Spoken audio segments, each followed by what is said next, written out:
উপনির্বাচনেও রাজ্যের দুই কেন্দ্রের সবুজ ঝড়। বালিগঞ্জ ও আসানসোল দুই কেন্দ্রেই জয়ী তৃণমূল।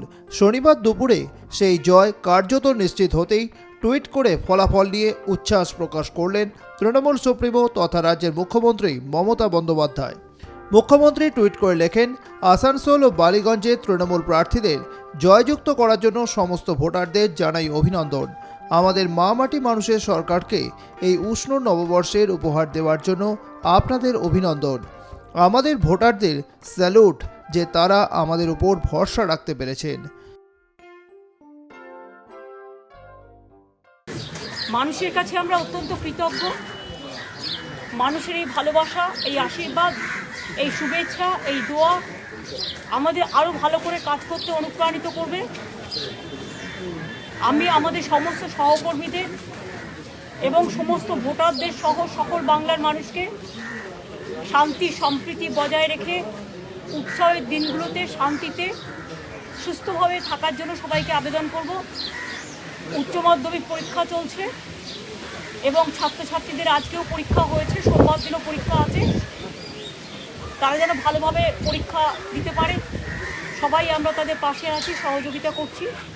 তারা যাতে ভালোভাবে জীবনে অনেক উন্নত করে। এবং আজকের জয়টা সম্পূর্ণভাবে আপনাদের আমি বলি, এত কুৎসে, এত অপপ্রচার, এত চক্রান্ত বিজেপি সিপিএমের কংগ্রেসের থাকা সত্ত্বেও মানুষের যে আস্থা, এটাই আমাদের সবচেয়ে বড় বিশ্বাস, সবচেয়ে বড় ভরসা।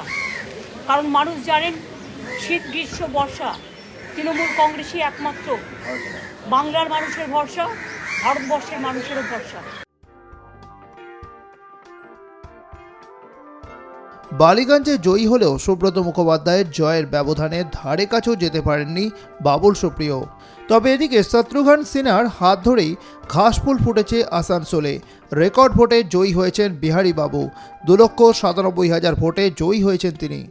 অন্যদিকে বাবুল সুপ্রিয় জয়ী হয়েছেন 20,000-এর বেশি ভোটে। ফলে উপনির্বাচনেও সবুজ ঝড় অব্যাহত বাংলায়। রাজ্যের দুই কেন্দ্রের নির্বাচনেও সবুজ ঝড় অব্যাহত। বালিগঞ্জ ও আসানসোল দুই কেন্দ্রেই জয়ী তৃণমূল। বালিগঞ্জ বিধানসভা কেন্দ্রের মতো আসানসোল লোকসভা কেন্দ্রেও রেকর্ড ভোটে জয়ী হয়েছে তৃণমূল। আসানসোলের মাটিতে সর্বকালীন রেকর্ড করে প্রায় 2,97,000 ভোটে জয়ী হয়েছেন তৃণমূলের তারকা প্রার্থী শত্রুঘ্ন সিনহা। দুই কেন্দ্রেই লড়াই ছিল চতুর্মুখী। আসানসোলে মোট 8 জন প্রতিদ্বন্দ্বী হলেও মূল লড়াই ছিল তৃণমূলের তারকা প্রার্থী শত্রুঘ্ন সিনহা, বিজেপির অগ্নিমিত্রা পাল, সিপিএমের পার্থ মুখোপাধ্যায় ও কংগ্রেসের প্রসেনজিৎ পুইতন্ডির মধ্যে। ভোট গণনার প্রথম রাউন্ড থেকেই এগিয়েছিলেন বিহারীবাবু। বিরোধীদের গড় বহিরাগত তকমাকে ফুৎকারে উড়িয়ে দিয়ে এগিয়ে যেতে থাকেন শত্রুঘ্ন। পিছিয়ে পড়েন অগ্নিমিত্রা। শিল্পাঞ্চল বলে পরিচিত আসানসোলের ফলের দিকে নজর ছিল সকলেরই। গত বছর এই কেন্দ্রের সাংসদ বাবুল সুপ্রিয় বিজেপি ছেড়ে তৃণমূলে যোগ দিয়েছিলেন। তার ছেড়ে যাওয়া আসনেই এবার উপনির্বাচন হচ্ছে। গত বিধানসভা ভোটের নিরিখে এবার অনেকটাই এগিয়েছিল শাসক দল। কারণ আসানসোল উত্তর, বারবনী, জামুরিয়া, রানীগঞ্জ ও পাণ্ডবেশ্বর বিধানসভা কেন্দ্রে জয়ী হয়েছিল তৃণমূল। অন্যদিকে বিজেপির হাতে ছিল আসানসোল দক্ষিণ ও কুলটি। তবে সব শেষে বিজেপিকে একেবারে পেছনে ফেলে দিয়ে বিপুল ভোটে জয়ী হলো তৃণমূল। উপনির্বাচনে বালিগঞ্জ বিধানসভা কেন্দ্রে জয়ী তৃণমূল প্রার্থী বাবুল সুপ্রিয়। তবে প্রয়াত সুব্রত মুখোপাধ্যায়ের জয়ের ব্যবধানের ধারে কাছেও নেই প্রাক্তন কেন্দ্রীয় মন্ত্রীর জয় ব্যবধান। বালিগঞ্জ বিধানসভায় 20,038 ভোটে জয়ী হয়েছেন বাবুল। শতাংশের হিসাবে যা প্রায় 48%। বালিগঞ্জের প্রাক্তন বিধায়ক তথা মন্ত্রী সুব্রত মুখোপাধ্যায়ের প্রয়াণের কারণে উপনির্বাচন হয় বালিগঞ্জ বিধানসভায়। 21-এর নির্বাচনে বালিগঞ্জে 75,339 ভোটে জয়ী হয়েছিলেন প্রয়াত মন্ত্রী। 70% বেশি ভোটে জয়ী হয়েছিলেন তিনি। সেই কেন্দ্রে বিজেপি পেয়েছিল 20.68% এবং সংযুক্ত মোর্চা পেয়েছিল 5.61% ভোট। তবে বছর ঘুরতেই পাল্টে গেল হিসেব। বালিগঞ্জে উত্থান ঘটেছে বামেদের। সিপিএম প্রার্থী সায়রা শাহ হালিম পেয়েছেন প্রায় 36% ভোট। এদিকে জয়ী তৃণমূল প্রার্থী বাবুল সুপ্রিয় পেয়েছেন প্রায় 48% ভোট। ফলে জোড়াফুলের ভোট এক বছরে কমেছে প্রায় 22%। যদিও জয়ের পর ব্যবধান নিয়ে মুখ খোলেননি বাবুল সুপ্রিয়। তিনি জানান, এই জয় মা মাটি মানুষের তরফে তৃণমূলকে নববর্ষের উপহার।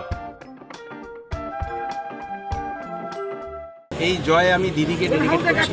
যেভাবে আমি রাজনীতি ছেড়ে দেওয়ার পর উনি আমাকে বাংলার মানুষের জন্য কাজ করার জন্য অনুপ্রাণিত করে আবার রাজনীতি ফিরিয়ে এনেছিলেন।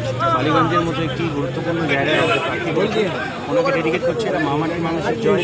যে সমস্ত তৃণমূলের সংগঠনের যে ছেলেরা রমজান মাস চলছে, এই ছোট্ট গরম উপেক্ষা করে তারা যেভাবে কাটাকাটি করেছে, সব জায়গায় আমাকে নিয়ে গেছে, মানুষের সঙ্গে দেখা করিয়েছে, তাদের সঙ্গে কথা বলিয়েছে, এবং যে ধরনের উৎসাহ নোংরা ক্যাম্পেইন করেছে সিপিআইএম এবং বিজেপি, যে ধরনের মিথ্যাচার তারা ছড়িয়েছে, তাদের বিরুদ্ধে এটা একটা অনেক বড় জয়। যে সমস্ত সিনিয়র নেতারা অভিষেক যারা সব দিক থেকে আমাকে ভীষণভাবে সাহায্য করেছে, গাইড করেছে, তাদের সবাইকে আমি এই জয়টা ডেডিকেট করলাম।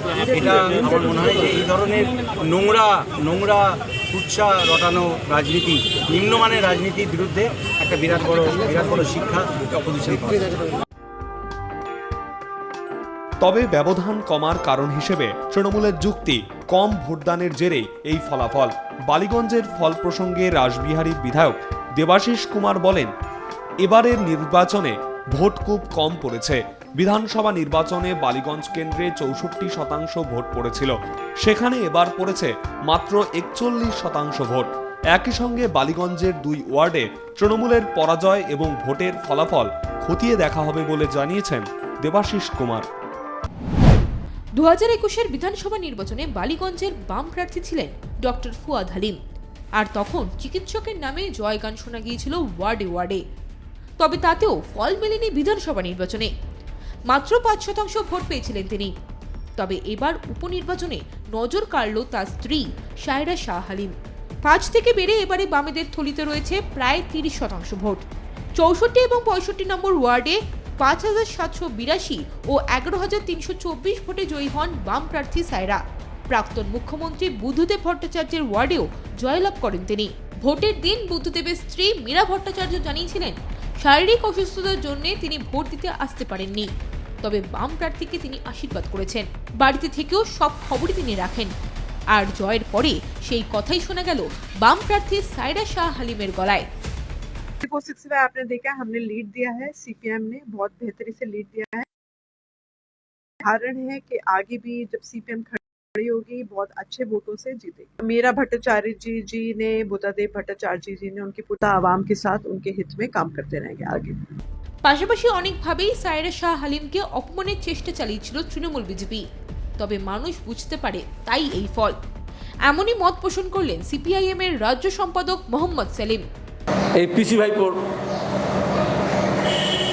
গোয়ালের লোকজন, আইটি সেলের আস্থা বলেন এবং পিসি ভাইপোর গোয়ালের লোকজন একসঙ্গে মিলে যেভাবে Saira Shah Halim as a candidate,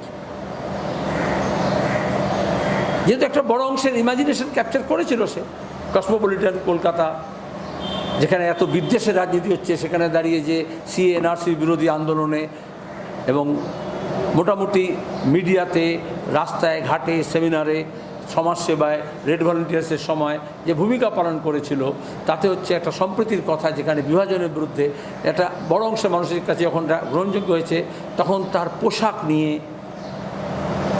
তার বিভিন্ন রকমের ব্যক্তিগত জীবনযাত্রা নিয়ে এই ক্যাম্পেইনটা হয়েছে। এটা বিজেপি করে, তৃণমূল করে আমি বুঝি, কিন্তু কংগ্রেস দলকে should take note of it. আমরা যখন বলছি বিজেপির বিরুদ্ধে এবং তৃণমূলের বিরুদ্ধে যারা বিক্রি হবে না তাদের সবাইকে আমরা এক কাট্টা করব, তখন দাঁড়িয়ে কিভাবে কংগ্রেস দলের সাইনবোর্ড লাগিয়ে বিজেপি এবং তৃণমূলের প্রচার হয়েছে anti communist, anti women, anti secular, it should be noted. অন্যদিকে বাবুল সুপ্রিয়কে অনেকেই ভালো মনে মেনে নিতে পারেননি, সেই জন্যই এই ফল বলেই মনে করছেন রাজনৈতিক বিশ্লেষকেরা। বালিগঞ্জ নির্বাচনে তৃণমূল প্রার্থী করলো কাকে, যিনি একেবারেই বিজেপির। একই রকম ভাবে আপনারা যদি দেখেন যে আসানসোলেও তো তৃণমূল সেই বিজেপির লোককে প্রার্থী করেছে। ফলে বিজেপি আর তৃণমূলের মধ্যে এই যে প্রার্থীর আদান প্রদান, এটা পশ্চিমবঙ্গের যে মধ্যবিত্ত মানুষ তাদের যে সবসময় পছন্দ হবে এমনটা নাও হতে পারে।